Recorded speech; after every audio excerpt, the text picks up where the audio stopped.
Hello friends, स्वागत है आपके अपने यूट्यूब चैनल आद्या स्टडी एकेडमी में। चलिए हम अपने साइंस के कंप्लीट कोर्स सीरीज को आगे बढ़ाते हैं और देखते हैं हमारा आज का टॉपिक एंडोक्राइन सिस्टम के बारे में।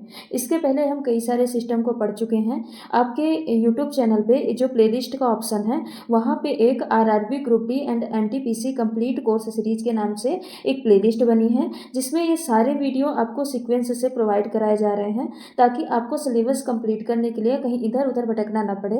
आप उसी प्लेलिस्ट में जाके चले जाएंगे तो वहाँ पे आपको सारी थ्योरी क्लासेस और एमसीक्यू क्लासेस जो भी करवाए जाएंगे वहाँ पे आपको सीक्वेंस वाइज मिल जाएंगे।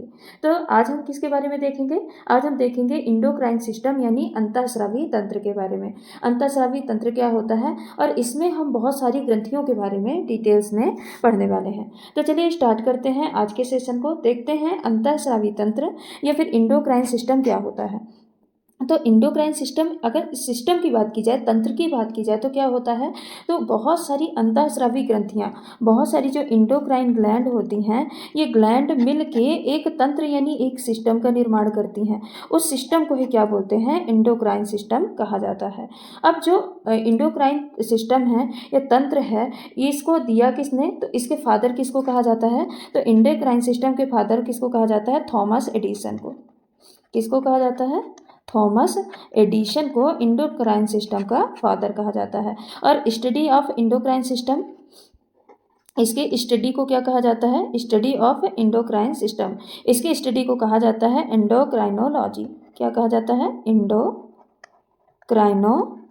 कहा जाता है। तो यानी इंडोक्राइन सिस्टम होता क्या है? बहुत सारे इंडोक्राइन ग्लैंड मिलके एक सिस्टम का, एक तंत्र का निर्माण करती हैं जो किसी पर्टिकुलर फंक्शन को या पूरे बॉडी को कंट्रोल करने का काम करती हैं। उसको हम क्या बोलते हैं? इंडोक्राइन सिस्टम बोलते हैं। अब स्टडी ऑफ इंडोक्राइन सिस्टम क्या कहलाता है? एंडोक्राइनोलॉजी कहलाता है। और इंडोक्राइन सिस्टम को के जनक या फिर इसके फादर कौन कहे जाते हैं?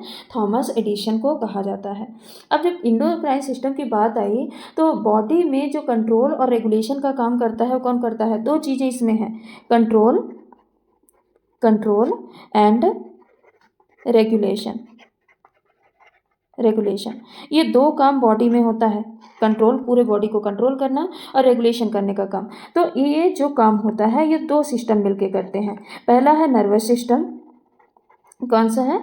नर्वस सिस्टम या तंत्रिका तंत्र। और दूसरा हो जाता है एंडोक्राइन सिस्टम। एंडोक्राइन सिस्टम, ये दो सिस्टम हैं जो कि बॉडी को कंट्रोल करते हैं, कंट्रोल और उसको रेगुलेट करने का काम करते हैं। तो जो नर्वस सिस्टम है या तंत्रिका तंत्र है, ये क्या करती है? तो ये इसमें तंत्रिकाओं का जाल पाया जाता है। पूरे बॉडी में क्या पाया जाता है? जो तंत्रिका है इनका जाल पाया जाता है। तो तंत्रिकाओं, इसका जो जाल पाया जाता है, इसी में से ये क्या करती हैं? आवेग के द्वारा, विद्युत आवेग के द्वारा सूचना को भेजती हैं। और ये सूचना, इस जो नर्वस सिस्टम के द्वारा जो सूचना भेजी जाती है वो कैसी होती है? ये फास्ट पहुंचती है, यानी टारगेट ऑर्गन तक फास्ट में पहुंचती है, जल्दी जल्दी पहुंचती है और कम समय तक के लिए रहती है। कैसी रहती है? कम समय तक के लिए रहती है। जैसे मान लीजिए किसी चीज़ को छुए उसको, वो कोई चीज़ वो हमको गर्म लगी तो ये सूचना जल्दी से जाएगी जाल के थ्रू, जो नर्व की जाल फैली रहती है, इसमें विद्युत आवेग के माध्यम से जो सूचना है वो जल्दी चलती जाएगी ब्रेन के पास, और ब्रेन के पास से वो जल्दी से आ जाएगी टारगेट ऑर्गन के पास यानी हाथ के पास। तो हम जल्दी से क्या करेंगे? अपना हाथ हटा लेंगे। यानी ये क्या होती है? ये फास्ट और कम समय के लिए लगने वाली प्रक्रिया होती है। एक तो फास्ट होती है यानी जल्दी असर करती है, और कैसी होती है? कम समय के लिए होती है, यानी कम समय के लिए काम करती है।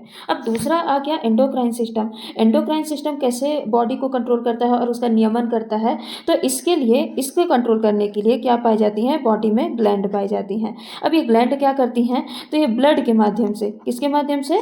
ब्लड के माध्यम से या फिर लिम्फ के माध्यम से, लिम्फ या फिर ब्लड या लिम्फ, ये दोनों के माध्यम से क्या करती हैं? केमिकल को छोड़ती हैं। केमिकल, अब केमिकल में क्या आ जाएंगे? केमिकल में या तो हार्मोन आ जाएगा या तो एंजाइम आ जाएगा। क्या क्या? या तो हार्मोन आ जाएगा और या तो क्या आ जाएगा? एंजाइम आ जाएगा। तो ये क्या करती हैं? ब्लड के माध्यम से या फिर लिम्फ के माध्यम से केमिकल को छोड़ेंगी। अब ये क्या कैसे जाएगा? जो केमिकल है ये धीरे धीरे ब्लड के माध्यम से या एंजाइम के माध्यम से क्या जाएगा? टारगेट ऑर्गन के पास। कहाँ जाएगा?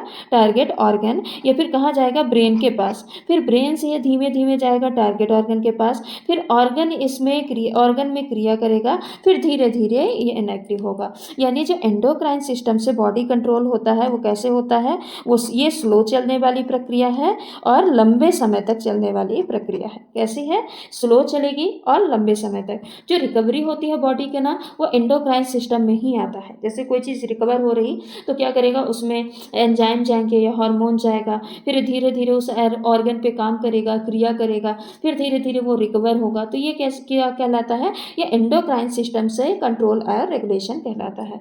तो यानी पूरी बॉडी को कंट्रोल करने का और उसको नियमन करने का काम कौन करता है, दो सिस्टम। एक होता है नर्वस सिस्टम जो कि फास्ट चलता है और कम समय के लिए लगता है, और एक होता है एंडोक्राइन सिस्टम जो कि स्लो चलता है पर लंबे समय के लिए क्या रहता है, एक्टिव रहता है। आई होप आपको ये एंडोक्राइन सिस्टम अच्छे से समझ में आ गया होगा कि ये एंडोक्राइन सिस्टम जो है ये होता क्या है।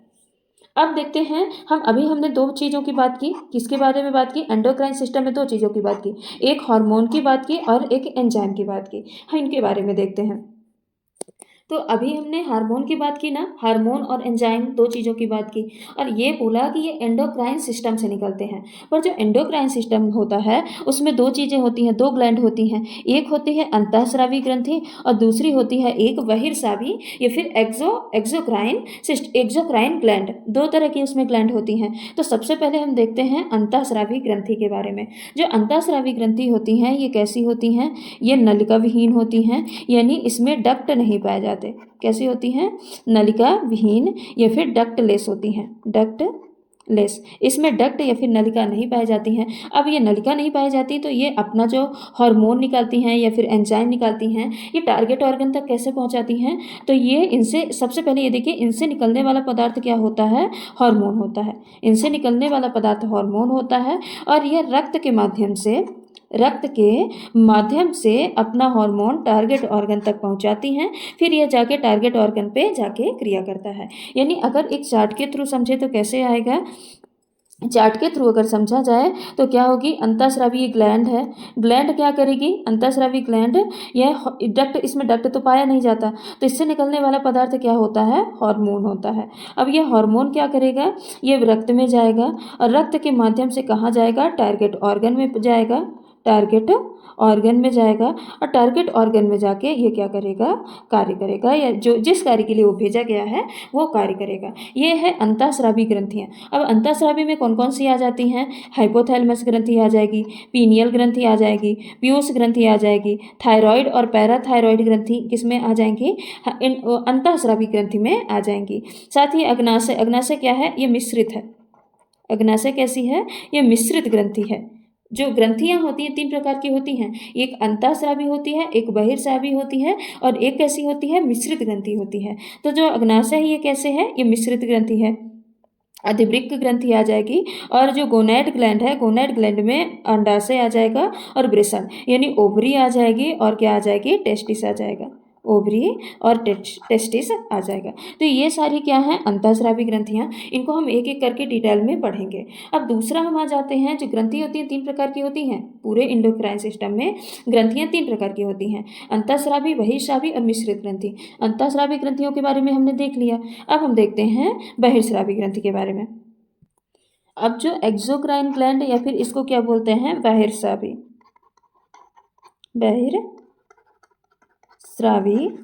ग्रंथि।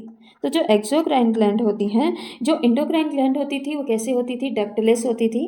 तो ये कैसी होती हैं, ये नलिका युक्त होती हैं, यानी इनमें डक्ट, नलिका युक्त होती हैं, यानी इनमें डक्ट पाया जाता है। डक्ट जो होता है वो क्या होता है, प्रेजेंट होता है। और एक्सोक्राइन ग्लैंड से जो सिक्रेटरी पदार्थ है, जो स्रावित होने वाला पदार्थ है, वो क्या है, एंजाइम है। जबकि जो एंडोक्राइन ग्लैंड थी उससे जो स्रावित होने वाला पदार्थ क्या था, हार्मोन था। तो ये क्या करते हैं, ये नलिका के माध्यम से अपने टारगेट ऑर्गन या फिर क्या बोलेंगे, नज़दीकी ऑर्गन, ये स्लो होता है इसीलिए ये ज़्यादातर आसपास के ऑर्गन में काम करता है। तो अपने टारगेट ऑर्गन या नज़दीकी ऑर्गन में जाता है और वहाँ पे जाके क्या करता है, अपना कार्य करता है। तो जो एक्सोक्राइन ग्लैंड होती है, इसमें जैसे इसमें कौन कौन सी ग्रंथि आ जाती हैं, तो एक अश्रु ग्रंथि आ जाती है, लार ग्रंथि आ जाती है, सीबम ग्रंथि आ जाती है, श्वेत ग्रंथि आती है और दुग्ध ग्रंथि आती है। तो अश्रु ग्रंथि का काम क्या होता है, या आंसू को स्रावित करती है। किसको स्रावित करती है, आंसू को। लार ग्रंथि का काम होता है लार को निकालना, ये लार को निकालती है। सीबम ग्रंथि ये तेल को निकालने का काम करती है। श्वेत ग्रंथि ये पसीना निकालती है। क्या करती है? पसीना निकालती है। जो दुग्ध ग्रंथि रहती है ये क्या करती है? दूध को निकालने का काम करती है। तो एक्सोक्राइन जो ग्लैंड है उसमें कौन कौन सी ग्लैंड आ जाती हैं? अश्रु ग्रंथि, लार ग्रंथि, सीबम ग्रंथि, श्वेत ग्रंथि और दुग्ध ग्रंथि। तो अश्रु ग्रंथि आंसू को निकालेगी, लार ग्रंथि लार को, सीबम ग्रंथि तेल को, पसीना श्वेत ग्रंथि निकालेगी और दुग्ध ग्रंथि किसको निकालेगी? दूध को निकालेगी। और जो एक्सोक्राइन ग्लैंड होती हैं ये एंजाइम का सिक्रेशन करती हैं और इनमें नलिका यानी डक्ट पाई जाती है। एक और चीज़, सबसे बड़ी अगर बहिर्स्रावी ग्रंथि की बात की जाए, एक्सोक्राइन ग्लैंड की बात की जाए, तो सबसे बड़ी आपकी बहिर्स्रावी ग्रंथि कौन सी होती है? सबसे बड़ी बहिर्स्रावी ग्रंथि होती है कौन सी? यकृत या फिर क्या होता है? लीवर। इसको आप ध्यान रखिएगा। सबसे बड़ी बहिर्स्रावी ग्रंथि यकृत या फिर लीवर होती है। अब आ जाते हैं मिश्रित ग्रंथि पर। मिश्रित ग्रंथि में या फिर मिक्स्ड ग्लैंड में 3 ग्लैंड आती हैं। एक आती है पैंक्रियाज, दूसरी आती है ओवरी और तीसरी आती है टेस्टिस। ये सब क्या होती हैं? ये मिश्रित ग्रंथि होती हैं। यानी जो पैंक्रियाज होती है यह भी हार्मोन और हार्मोन के साथ साथ एंजाइम का स्रावण करती है। क्या करती है? हार्मोन का स्रावण और एंजाइम का स्रावण करती है। ओवरी भी यह भी हार्मोन और एंजाइम दोनों का स्रावण करती है। यह भी हार्मोन प्लस एंजाइम दोनों का स्रावण करती है। साथ ही टेस्टिस भी क्या होती है? यह भी हार्मोन और एंजाइम दोनों का स्रावण करती है।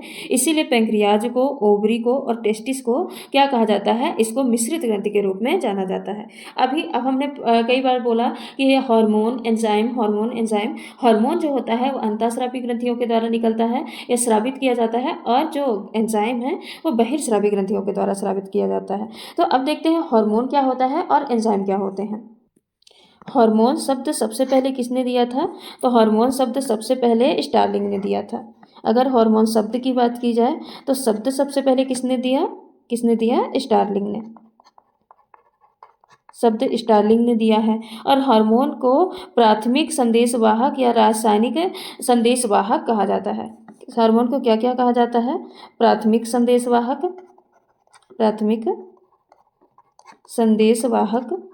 या फिर इसको क्या कहा जाता है? रासायनिक संदेशवाहक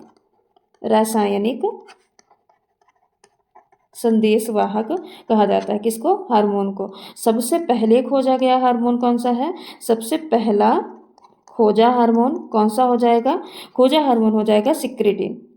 कौन सा हो जाएगा? सिक्रेटिन। ये पहला खोजा गया हार्मोन है जिसकी खोज बैलिस और स्टार्लिंग ने की थी। हार्मोन कम मात्रा में उत्पादित होते हैं पर इनको संग्रहित या फिर स्टोर नहीं किया जा सकता है, केवल थायरोक्सिन हार्मोन को छोड़कर। जो थायरोक्सिन हार्मोन है, थायरोक्सिन हार्मोन को स्टोर किया जा सकता है, इसको स्टोर किया जा सकता है, और बाकी जितने भी हार्मोन हैं उनको स्टोर नहीं किया जा सकता, सिर्फ थायरोक्सिन हार्मोन को छोड़कर। जो हार्मोन है ये काम करने के बाद में या फिर शरीर में क्रिया करने के बाद ये बाहर कर दिए जाते हैं। यानी जो हार्मोन है क्या करते हैं? बाहर कर दिए जाते हैं। कब? क्रिया करने के बाद। जब ये शरीर में क्रिया कर चुकते हैं तो क्रिया करने के बाद क्या किया जाता है? इनको शरीर से बाहर कर दिया जाता है। हार्मोन बहुत ज़्यादा सक्रिय पदार्थ होते हैं। यह कोशिका के जो बीएमआर है यानी उपापचय दर है, इसमें बिना भाग लिए ये बॉडी को नियंत्रित करते हैं। तो हार्मोन क्या होते हैं? बहुत ज़्यादा सक्रिय होते हैं। लिखेंगे अत्यधिक सक्रिय होते हैं। यानी जो बीएमआर रेट है तो बीएमआर में, कोशिका के बीएमआर में भाग लिए बिना ही ये क्या करते हैं? कंट्रोल करते हैं। साथ ही जो हार्मोन है, हार्मोन एक जगह पे बनते हैं और दूसरी जगह में कार्य करने के लिए क्या करते हैं? रक्त के माध्यम से स्थानांतरित होते हैं। यानी रक्त के माध्यम से एक जगह से दूसरी जगह पे जाते हैं। एक जगह से दूसरी जगह किसके द्वारा जाते हैं? ये रक्त के माध्यम से जाते हैं। और साथ ही हार्मोन का जो मॉलिक्यूलर वेट है ये क्या होता है? कम होता है। मॉलिक्यूलर वेट हार्मोन का क्या होता है? कम होता है। और ये क्या करते हैं? ये कम सांद्रता पर कार्य करते हैं और इनकी जो अधिक और कम मात्रा इनकी ये बीमारी उत्पन्न करने का काम करती है। यानी अगर हार्मोन कम हो गया तब भी बीमारी होगी और हार्मोन अधिक हो गया तब भी क्या होती है? बीमारी होती है। अभी हमने पढ़ा जो हार्मोन होते हैं ये फास्ट एक्टिव मतलब जल्दी कार्य करते हैं और कम समय के लिए करते हैं। नहीं, अगर देखा जाए तो वैसे हार्मोन फास्ट और स्लो, यानी फास्ट और स्लो ये दोनों तरह काम कर सकते हैं। जो हार्मोन का सिक्रेटिन पदार्थ है इसमें नली नहीं पाई जाती है, ये रक्त के माध्यम से एक जगह से दूसरे जगह में जाते हैं और हार्मोन को ग्रंथियों के द्वारा निकाला जाता है। खासकर किनके द्वारा निकाला जाता है? एंडोक्राइन ग्लैंड के द्वारा निकाला जाता है। किसके द्वारा? एंडोक्राइन ग्लैंड के द्वारा हार्मोन को निकाला जाता है। तो ये हो गया हार्मोन के बाद जितने भी एंडोक्राइन ग्लैंड है वो किसका सिक्रेशन करेंगी? हार्मोन का ही सिक्रेशन करेगी। अब आ जाते हैं एंजाइम पर। एक चीज़ और, जो हार्मोन का असंतुलन होता है, यानी हार्मोन कम होता है, अभी हमने पढ़ा ना कि हार्मोन कम होगा तब भी बीमारी हो जाएगी, हार्मोन ज़्यादा होगा तब भी बीमारी हो जाएगी।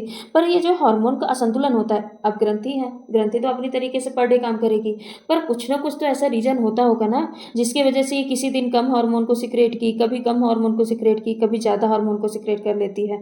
तो हार्मोन जो असंतुलन होता है, कम या ज़्यादा होता है, इसका कारण क्या क्या हो सकता है? तो एक इसका कारण होगा कि नियमित जीवन शैली ना हो। अगर एक नियमित जीवन शैली नहीं होगी तब भी क्या होगा? हार्मोन कम और ज़्यादा हो सकता है। नियमित जीवन शैली ना हो तब हो सकता है। दूसरा कारण क्या हो सकता है कि बैलेंस डाइट ना हो।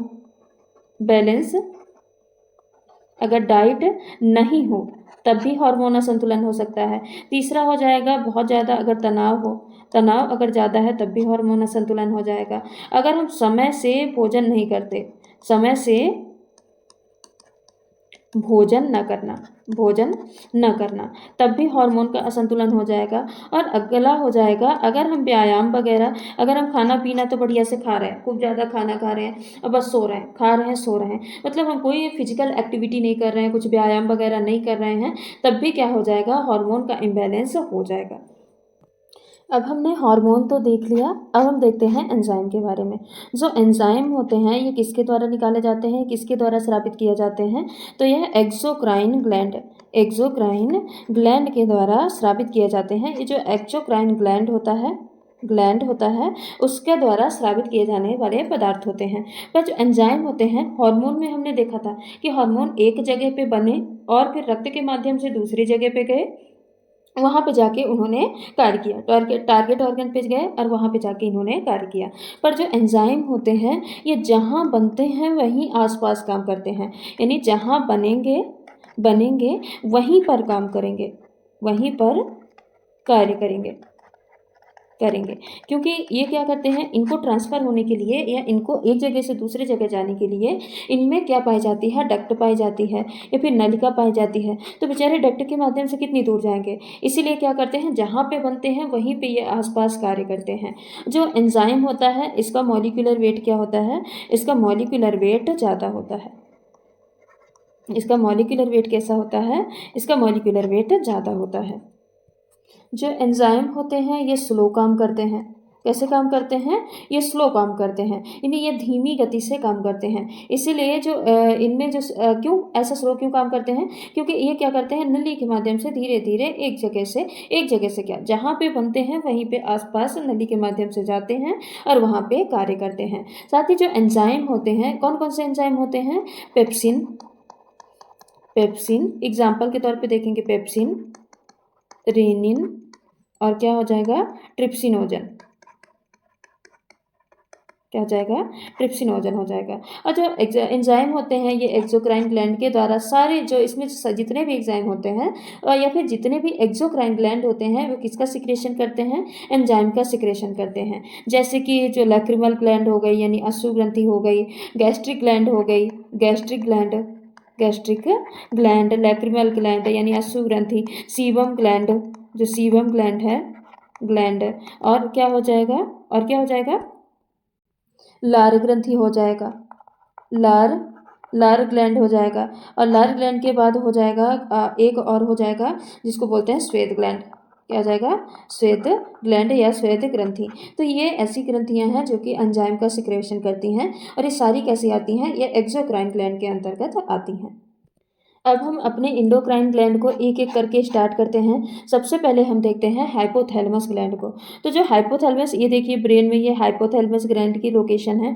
जो हाइपोथैलेमस ग्लैंड होती है ये क्या करती है? हाइपोथैलेमस ग्लैंड ये पिट्यूटरी ग्लैंड को कंट्रोल करती है। किसको? पिट्यूटरी ग्लैंड को, ये पिट्यूटरी ग्लैंड को कंट्रोल करती है। और पिट्यूटरी ग्लैंड क्या करती है, बाकी सारे ग्लैंड को कंट्रोल करती है। जो बाकी सारे ग्लैंड हैं वो किसके द्वारा कंट्रोल होते हैं, पिट्यूटरी के द्वारा। अब पिट्यूटरी को कौन कंट्रोल करती है, हाइपोथैलेमस ग्लैंड कंट्रोल करती है। इसीलिए हाइपोथैलेमस ग्लैंड को क्या कहा जाता है, सुपर मास्टर ग्लैंड। क्या कहा जाता है, सुपर मास्टर ग्लैंड कहा जाता है। अब इसको सुपर मास्टर ग्लैंड ही क्यों कहा गया, क्योंकि जो पिट्यूटरी ग्लैंड होती है इसको क्या कहा जाता है, इसको मास्टर ग्लैंड कहा जाता है। अब ये मास्टर ग्लैंड को भी कंट्रोल करती है, इसीलिए इसको क्या क्या कहा गया, सुपर मास्टर ग्लैंड कहा गया। अब जो हाइपोथैलेमस ग्रंथि है या हाइपोथैलेमस ग्लैंड है, ये दो तरीके से क्या करती है, पीयूष ग्रंथि को कंट्रोल करती है।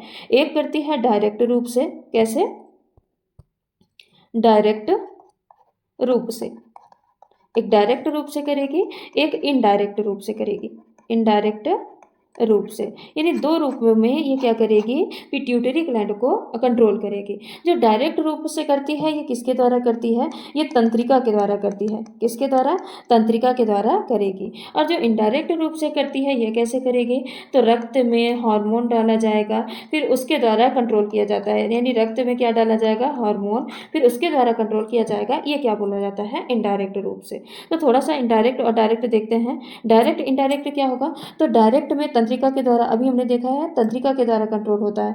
तो जो डायरेक्ट कंट्रोल होता है वो कहाँ पे होता है, ये पश्च पीयूष ग्रंथि में होता है। कहाँ पे, पश्च पीयूष ग्रंथि। जो पीयूष ग्रंथि है वो 3 भागों में बटी होती है। एक होती है अग्र, दूसरी होती है मध्य और तीसरी होती है कौन सी, पश्चिम। तो जो पश्च पीयूष ग्रंथि है इसमें डायरेक्ट कंट्रोल किया जाता है तंत्रिकाओं के द्वारा। जो हाइपोथैलेमस है ये इसमें तंत्रिका के द्वारा डायरेक्ट कंट्रोल करती है, पश्च पीयूष ग्रंथि में। अब डायरेक्ट कंट्रोल से क्या मतलब है, या फिर कंट्रोल से क्या मतलब है, तो ये क्या करती है, जो पश्च पीयूष ग्रंथि है इसके हार्मोन को भी कौन बनाती है, इसके हार्मोन को भी हाइपोथैलेमस बनाती है। जो हाइपोथैलेमस है ये क्या करती है, पश्च पीयूष की ग्रंथि के हार्मोन को बनाती है। यानी हार्मोन को बनाती भी यही है और कंट्रोल भी यही करती है। यानी हार्मोन बनाती भी यही है और उसको कंट्रोल भी यही करती है, हाइपोथैलेमस। सिर्फ क्या करती है, पश्च पीयूष ग्रंथि को हार्मोन स्टोर करने के लिए दे देती है, उससे ज़्यादा कुछ नहीं। बाकी बनाती और कंट्रोल दोनों कौन करती है, हाइपोथैलेमस।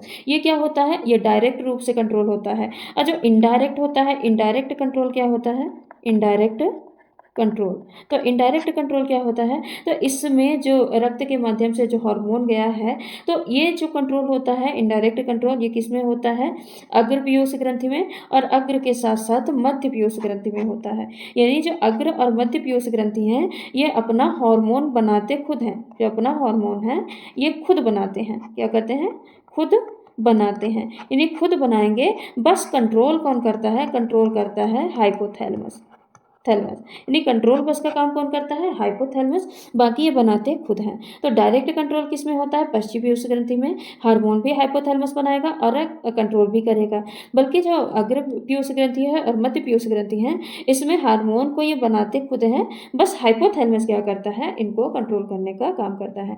पर जो अग्र और मध्य पीयूष ग्रंथि है इसमें हाइपोथैलेमस 2 तरीके से काम करता है। एक 2 हार्मोन को बेसिकली निकालता है। एक होता है इनहिबिटिंग, क्या, इनहिबिटिंग हार्मोन, और दूसरा आ जाएगा रेगुलेटरी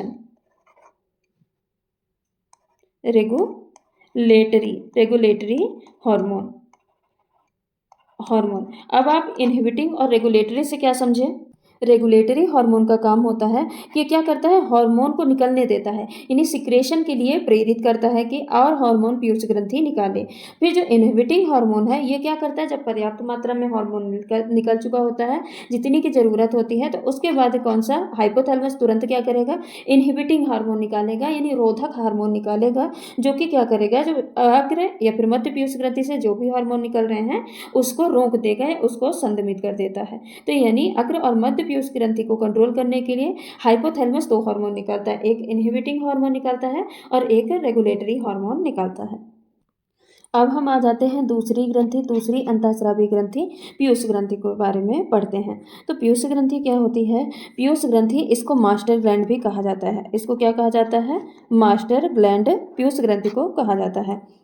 ये सभी ग्रंथियों को कार्यों को या सभी ग्रंथियों के जो कार्य हैं उनको नियंत्रित करती है या नियमित रूप से चलाने में मदद करती है, इसीलिए इसको क्या बोलते हैं, मास्टर ग्लैंड कहा जाता है। ये मटर के दाने के समान होती है, मटर के दाने के समान होती है और इसका वजन लगभग कितना होता है, 0.6 ग्राम के लगभग होता है। और यह मानव शरीर की दूसरी सबसे छोटी ग्रंथि होती है। कैसी होती है, दूसरी सबसे छोटी, दूसरी सबसे छोटी। तो जब ये दूसरी सबसे छोटी है तो सबसे छोटी ग्रंथि कौन सी हो जाएगी, सबसे छोटी ग्रंथि हो जाएगी पीनियल ग्रंथि। अब पीयूष ग्रंथि से कुछ महत्वपूर्ण हार्मोन निकलते हैं जो कि क्या करते हैं, व्यक्ति के स्वभाव को, व्यक्ति के स्वास्थ्य को, व्यक्ति की वृद्धि को या फिर लैंगिक विकास को क्या करते हैं, कंट्रोल करते हैं। जिनमें से पहला जो हार्मोन है कौन सा है, वृद्धि हार्मोन या फिर इसको क्या बोलते हैं, ग्रोथ हार्मोन। ग्रोथ हार्मोन को एक और नाम से जाना जाता है STH या फिर सोमैटोट्रोपिक हार्मोन के नाम से जाना जाता है। तो ये क्या करता है, ये मतलब संतुलित वृद्धि कराता है, यानी बैलेंस ग्रोथ कराता है। क्या करता है, बैलेंस ग्रोथ कराने में मदद करता है। अब बैलेंस ग्रोथ तो ग्रोथ हार्मोन कराता है, पर मान लीजिए कभी ऐसे इसकी ग्रोथ हार्मोन की कमी हो गई, तब क्या होगा, अगर ग्रोथ हार्मोन की कमी हो जाएगी तो बच्चों में क्या हो जाता है, बौनापन हो जाता है। पर ये किस में होता है, बच्चों में, बच्चों में बौनापन हो जाएगा। और जबकि जो वयस्क हैं, वयस्क में कौन सा रोग हो जाता है, साइमंड का रोग। क्या हो जाता है, साइमंड रोग, यह वयस्कों में हो जाता है, वयस्क में। और बच्चों में कौन सा हो जाएगा, बौनापन रोग हो जाता है। और मान लीजिए अगर ग्रोथ हार्मोन की अधिकता हो जाए, अब दोनों हो सकता है, या तो ग्रोथ हार्मोन की या किसी भी हार्मोन की या तो कमी हो सकती है या तो अधिकता हो जाएगी। तो अगर अधिकता हो जाएगा तो क्या हो जाएगा, इसमें अतिकायता या फिर इसको क्या बोलते हैं, गिगैंटिज्म। क्या हो जाती है, गिगैंटिज्म हो जाता है। जो गिगैंटिज्म हो जाता है इसमें क्या होता है, ये बाल्यावस्था या किशोरावस्था में, मतलब इसमें जो सभी अंग हैं उनका विकास कैसा होता है, सामान्य से अधिक हो जाता है। नॉर्मली विकास नहीं होता है, विकास क्या होता है, नॉर्मल से बहुत ज़्यादा हो जाता है, जिससे जो शरीर होती है वो कैसे दिखने लगती है, भीमकाय दिखने लगती है, यानी बड़ी विशाल दिखने लगती है। और एक और रोग हो जाता है अधिकता से, कौन सा हो जाता है, एक्रोमिगैली। एक्रोमिगैली, एक और रोग एक्रोमिगैली हो जाता है। एक्रोमिगैली में क्या होती है, टांगे और हाथ लंबे हो जाते हैं, हाथ, हाथ के साथ क्या होते हैं, टांग, हाथ टांग क्या होते हैं, लंबे हो जाते हैं। और जो चेहरा हो जाता है, चेहरा कैसा हो जाता है, चेहरा गोरिल्ला के जैसे हो जाता है, चेहरा गोरिल्ला के जैसे हो जाता है, बाकी हाथ पांव लंबे हो जाते हैं। दूसरा हार्मोन कौन सा है, दूसरा हार्मोन है ऑक्सीटोसिन हार्मोन। कौन सा हार्मोन है, ऑक्सीटोसिन हार्मोन। तो जो ऑक्सीटोसिन हार्मोन है, या जो लीवर पेन होता है ना, तो लीवर पेन के टाइम पे या प्रसव पीड़ा जिसको बोलते हैं, प्रसव पीड़ा के टाइम पे ये सिक्रेट होता है। और ये क्या करता है, जो गर्भाशय है ना, गर्भाशय की मांसपेशियों को संकुचित करने में मदद करता है। यानी गर्भाशय की मांसपेशी, मांसपेशी को ये क्या करता है, संकुचित करने का काम करता है। तो अब गर्भाशय की मांसपेशी को क्योंकि ये संकुचित करने का काम करता है, इसीलिए जो ऑक्सीटोसिन हार्मोन है इसको किस नाम से जाना जाता है, ऑक्सीटोसिन हार्मोन को इसीलिए किस नाम से जाना जाता है, जन्म हार्मोन के नाम से जाना जाता है, जन्म हार्मोन। अब ये सिर्फ ये नहीं करेगा कि गर्भाशय की मांसपेशियों को संकुचित किया, जो ऑक्सीटोसिन हार्मोन है ये दूध के स्रावण में मदद करता है, यानी दुग्ध के श्रावण में, फॉर्मेशन में नहीं, यह याद रखिएगा, फॉर्मेशन हम आगे आएंगे। दूध के श्रावण में कौन मदद करता है, ऑक्सीटोसिन हार्मोन। साथ ही जो माँ और बच्चे के बीच लगाव होता है ना, तो लगाव किसके कारण होता है, ऑक्सीटोसिन हार्मोन को, हार्मोन के कारण होता है। इसीलिए इसको लव हार्मोन या फिर प्रेम हार्मोन इसका नाम जाना जाता है। जो पशु होते हैं ना, तो पशुओं में अगर बहुत ज़्यादा दूध निकलवाना हो, अधिक दूध का प्रोडक्शन अधिक बढ़वाना हो, तो ऑक्सीटोसिन का ही पशुओं में इंजेक्शन लगाया जाता है। तीसरा आ जाएगा प्रोलैक्टिन हार्मोन। प्रोलैक्टिन हार्मोन का क्या काम होता है, तो जो प्रोलैक्टिन हार्मोन होता है इसको हम मदर हार्मोन भी कहते हैं। क्या बोलते हैं, मदर हार्मोन कहा जाता है। मदर हार्मोन क्यों कहा जाता है, क्योंकि ये क्या करता है, दूध का सिंथेसिस करवाता है, यानी मिल्क सिंथेसिस करता है, मिल्क सिंथेसिस या फिर फॉर्मेशन का काम करता है, इसीलिए इसको मदर हार्मोन, प्रोलैक्टिन हार्मोन को कहा जाता है।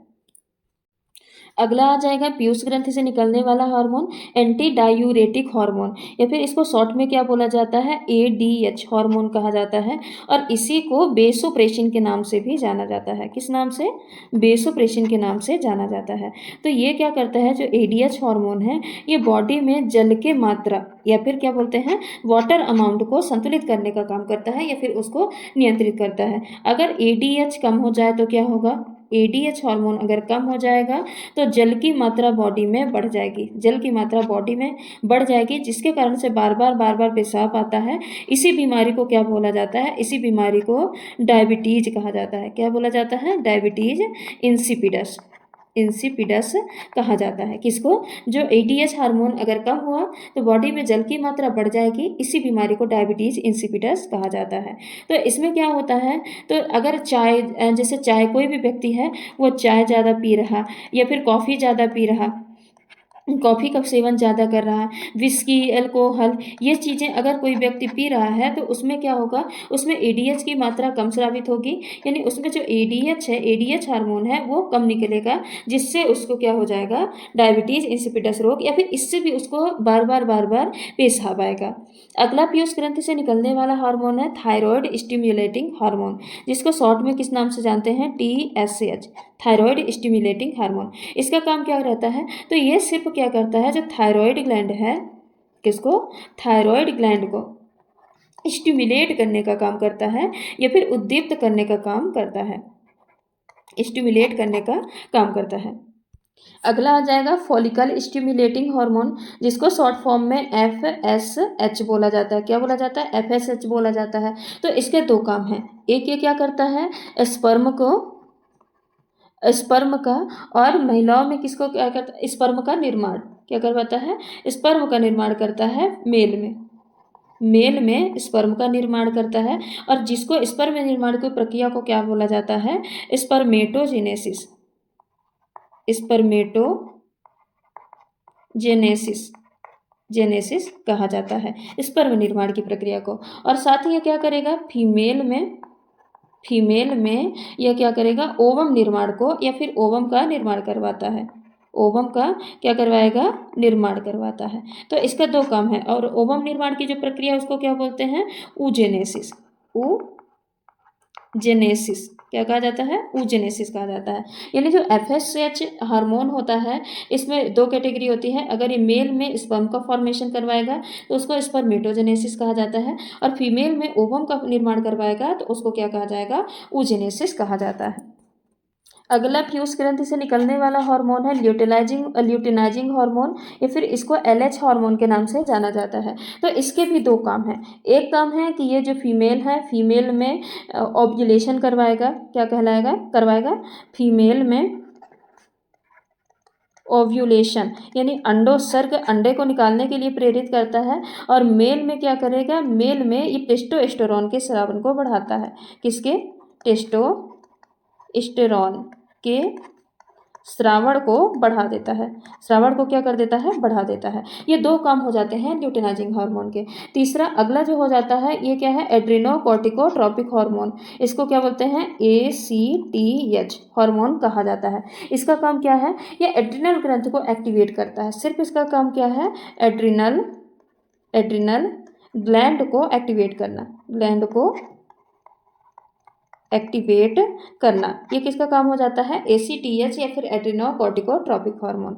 लास्ट हार्मोन है पीयूष ग्रंथि से निकलने वाला मिलेनोसाइट स्टिमुलेटिंग हार्मोन, इसको MSH भी कहा जाता है, मिलेनोसाइट स्टिमुलेटिंग हार्मोन। तो ये क्या करता है, हमारे त्वचा के साथ साथ बाल और आँखों का जो रंग होता है वो कौन निर्धारित करता है, MSH हार्मोन आँखों का रंग निर्धारण, क्या करता है, आंखों का रंग निर्धारण कौन करता है, MSH हार्मोन। यानी और साथ ही ये क्या करता है, जो हानिकारक पराबैंगनी किरणें होती हैं उनसे सुरक्षा देता है। तो MSH का दो काम हो गया, एक त्वचा, बाल, आंखों, इनको क्या करता है, इनका रंग निर्धारण करता है, और साथ ही जो सूर्य की हानिकारक किरणें आती हैं उससे क्या करता है, रक्षा करता है। तो पीयूष ग्रंथि से कौन कौन से हार्मोन निकल रहे थे? पहला था growth hormone, oxytocin hormone, prolactin hormone. Prolactin hormone के बाद क्या हो जाएगा? आ जाएगा एंटी डायूरेटिक हार्मोन यानी एडीएच हार्मोन। एडीएच हार्मोन के बाद आ जाएगा थायराइड स्टिमुलेटिंग हार्मोन यानी टीएसएच हार्मोन। टीएसएच के बाद आ जाएगा ये फॉलिकल स्टिमुलेटिंग हार्मोन। फिर उसके बाद आ जाएगा ल्यूटिनाइजिंग हार्मोन। फिर आ जाएगा एड्रिनोकॉर्टिकोट्रॉपिक हार्मोन। फिर आ जाएगा एमएसएच या फिर मेलानोसाइट स्टिमुलेटिंग हार्मोन। अब आ जाते हैं तीसरी अपनी इंडोक्राइन सिस्टम की, जो तीसरी इंडोक्राइन ग्लैंड है कौन सी? Pineal gland. जो पीनियल ग्लैंड है, ये पीनियल काय है, इसको क्या कहा जाता है? इसको तीसरी आंख कहा जाता है। क्या बोला जाता है? तीसरी आंख कहा जाता है। तो इसको तीसरी आंख क्यों कहा जाता है? क्योंकि ये बिल्कुल जहाँ पे वो शिव जी का तीसरी आंख थी ना, वहाँ पे बिल्कुल अगर वहाँ पे हम होल करें ना, तो ये जाके कहाँ पहुँच जाएंगे? पीनियल बॉडी के पास, ये जो पीनियल ग्रंथि है उसके पास पहुँच जाएंगे। इसीलिए इसको क्या कहा गया है? इसको तीसरी आंख कहा गया है। अब जो पीनियल ग्रंथि है ये क्या करता है? ये इसको बायोलॉजिकल क्लॉक भी कहा जाता है। बायोलॉजिकल क्लॉक कहा जाता है। बायोलॉजिकल क्लॉक क्यों कहा जाता है? क्योंकि ऐसा माना जाता है कि अगर हम कोई भी काम 21 दिन तक लगातार करते हैं तो उसमें हमारी हैबिट फॉर्मेशन का काम कौन करता है? पीनियल बॉडी करता है। यानी अगर हम मान लेते हैं 1 बजे हम पर डे खाना खा रहे हैं, 21 दिन तक हम लगातार 1 बजे खाना खा रहे हैं, तो हमको 22वें दिन अपने आप 1 बजे क्या लग जाएगी? भूख लग जाएगी। तो ये क्या करता है? इसीलिए इसको क्या बोलते हैं? बायोलॉजिकल क्लॉक कहा जाता है। साथ ही जो पीनियल बॉडी है उससे 2 हार्मोन निकलते हैं। एक निकलता है मेलाटोनिन निकलता है, दूसरा निकलता है सेरोटोनिन निकलता है। कौन से? 2 हार्मोन निकलते हैं, एक मेलाटोनिन और एक सेरोटोनिन। जो मेलाटोनिन है ये अंधेरे में ज़्यादा एक्टिव होता है। कैसे होता है?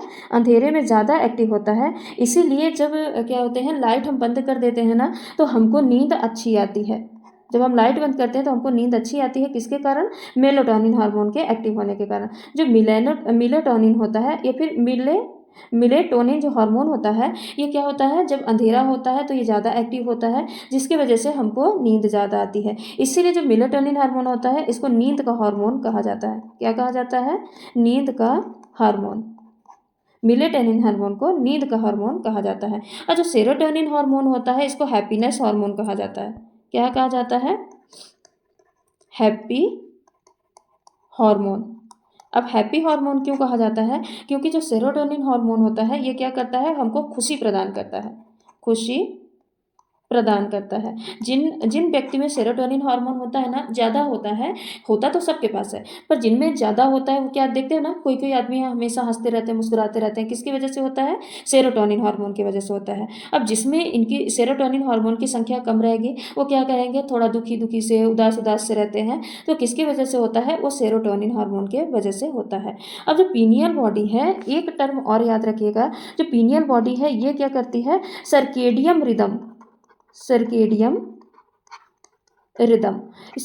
रिदम को क्या करती है? बैलेंस करती है। अब हम देखते हैं सर्केडियम रिदम को बैलेंस तो करती है, पर सर्केडियम रिदम होता क्या है? तो इसमें हम 2 पहर में बांटते हैं, एक दिन और एक रात। तो देखते हैं जो श्वसन दर है, श्वसन दर दिन में क्या होती है? तेज होती है और रात में कम होती है। ऐसे ही बीपी, ब्लड प्रेशर दिन में ज़्यादा होगी और रात में कम होगी। और हृदय धड़कन या फिर हार्ट बीट दिन में ज़्यादा, रात में कम। शरीर का जो टेम्परेचर होता है, बॉडी टेम्परेचर दिन में ज़्यादा और रात में कम। ऐसे ही जो उपापचय क्रिया होती हैं, जो बीएमआर होता है, बेसल मेटाबॉलिक रेट, बीएमआर होता है दिन को ज़्यादा और रात को कम होगा। तो यानी ये जो रिदम चलता है कि जैसे श्वसन दर दिन में ज़्यादा रात में कम, बीपी दिन में ज़्यादा रात में कम, हृदय धड़कन दिन में ज़्यादा रात में कम, तो ये जो रिदम चलता है ये दैनिक कलय जिसको हिंदी में बोलते हैं, यह जो सर्केडियम रिदम चलता है ये किसके द्वारा कंट्रोल किया जाता है? तो ये कंट्रोल किया जाता है पीनियल ग्लैंड या फिर पीनियल बॉडी के द्वारा कंट्रोल किया जाता है। तो इसीलिए इसको क्या बोलते हैं? जो पीनियल ग्लैंड है ये क्या करती है? दैनिक क्रियाएं या फिर सर्केडियम रिदम को कंट्रोल करती है। अब पीनियल ग्रंथि जो होती है कुछ दैनिक क्रियाएं जैसे कैसे? सोना, जागना, ये जो दैनिक क्रियाएं हैं, तथा जो शरीर का टेम्परेचर होता है, टेम्परेचर के अलावा जो फीमेल का जो पीरियड होता है ना, मासिक चक्र होता है, उसको भी कंट्रोल करने का काम कौन करता है? पीनियल बॉडी करता है। सबसे ज़्यादा ये दैनिक क्रियाएं यानी सोना और जागना कंट्रोल करता है। इसीलिए बोला जाता है कि अगर हम लगातार लगातार लगातार कोई भी काम 21 दिन तक करते हैं तो क्या होता है, वो हमारे पीनियल बॉडी में जो बायोलॉजिकल क्लॉक है उसमें फिट हो जाता है। यानी अगर हम रोज़ सुबह 6 बजे उठ रहे हैं या फिर 4 बजे उठ रहे हैं तो ये पीनियल बॉडी का जो बायोलॉजिकल क्लॉक है उसमें फिट हो जाएगा। और अगर हम लगभग 21 दिन तक ये काम कर दिए तो 22वें दिन हमारे उतनी टाइम ही 4 बजे ही 22वें दिन हमारी आँख खुल जाएगी। क्यों? क्योंकि वो हमारी बायोलॉजिकल क्लॉक में फिट हो गया है। साथ ही जो पीनियल ग्लैंड है ये सबसे छोटी ग्लैंड होती है, सबसे छोटी ग्लैंड होती है। कैसी होती है? सबसे छोटी ग्लैंड होती है। तो आज की इस क्लास में हमने क्या क्या पढ़ा? एंडोक्राइन सिस्टम क्या होता है, साथ ही अंतःस्रावी और बहिःस्रावी ग्रंथि के बारे में पढ़ा। और अंतःस्रावी ग्रंथियों में भी हमने किसके बारे में पढ़ा? हाइपोथैलेमस, पीयूष ग्रंथि और पीनियल ग्रंथि के बारे में पढ़ा। साथ ही हमने हार्मोन और एंजाइम के बारे में डिटेल में पढ़े। तो आज हम इतना ही, यहीं पे अपनी क्लास को समाप्त करते हैं। मिलते हैं कल और इसके जो टॉपिक अभी जो इसके जो ग्रंथियाँ बची हैं उनके साथ। जैसे अभी थाइमस ग्रंथि बची है, थायराइड ग्रंथि बची है, पैराथायरॉइड ग्रंथि बची है, एड्रिनल ग्रंथि बची है, पैंक्रियाज है, गोनैड ग्लैंड यानी जो टेस्टिस और ओवरी, इनको हम कल की क्लास में डिस्कस करेंगे। तो आज के लिए बस इतना ही। अगर आपको ये वीडियो पसंद आया है तो लाइक करें, शेयर करें, सब्सक्राइब करें और नई वीडियो का नोटिफिकेशन पाने के लिए बेल आइकन को जरूर प्रेस करें। धन्यवाद।